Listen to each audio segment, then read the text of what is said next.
Claire.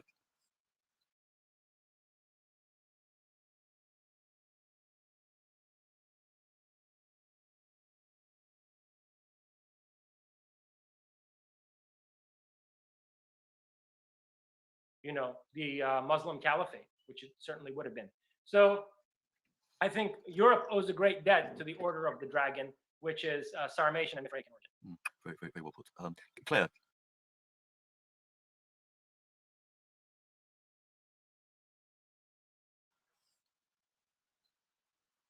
Claire, are you going to unmute and ask Jason?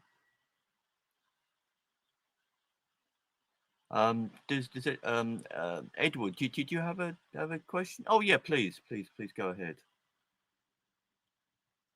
Hello. Oh, okay, yeah.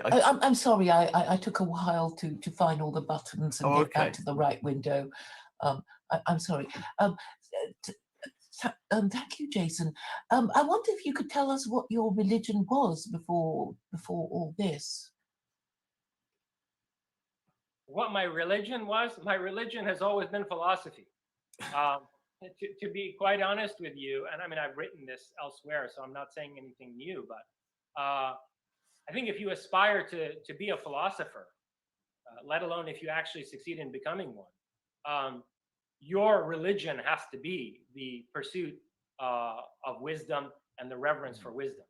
And so to the extent that Prometheus is a titan of wisdom, or to the extent that Mithra is a titanic wisdom bringing God, bearer of enlightenment, and so forth, these are theological symbols that are consistent with the philosophical life.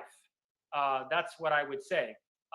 Let me add to that, though, especially since I've launched a whole project under the name of Prometheism, namely Prometheus theism, that I think there's a lot of truth in what Plato says in Republic about the vital role that religion plays as the binding agent of a society.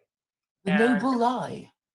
Well, I think philosophers ought to be tasked with the proper spiritual orientation of a society, and that we could do a lot better if philosophers were the ones who were spiritually orienting society and structuring a political system, rather than blind adherence of some supposed revelation from the skies.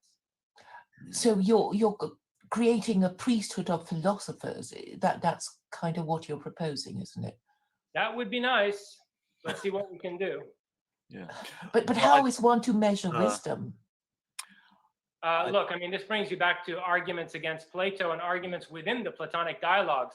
You're never going to find some objective standard or some irrefutable criterion for who ought to be in a position of power based on their putative wisdom, right?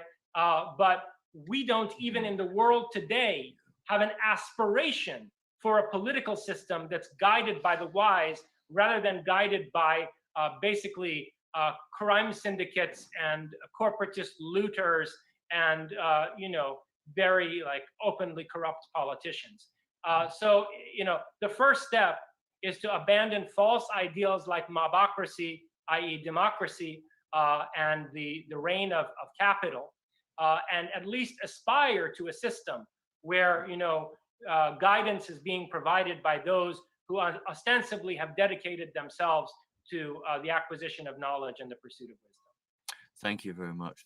That's a very, very good answer. Forgive me, Claire. I will move on. Edward,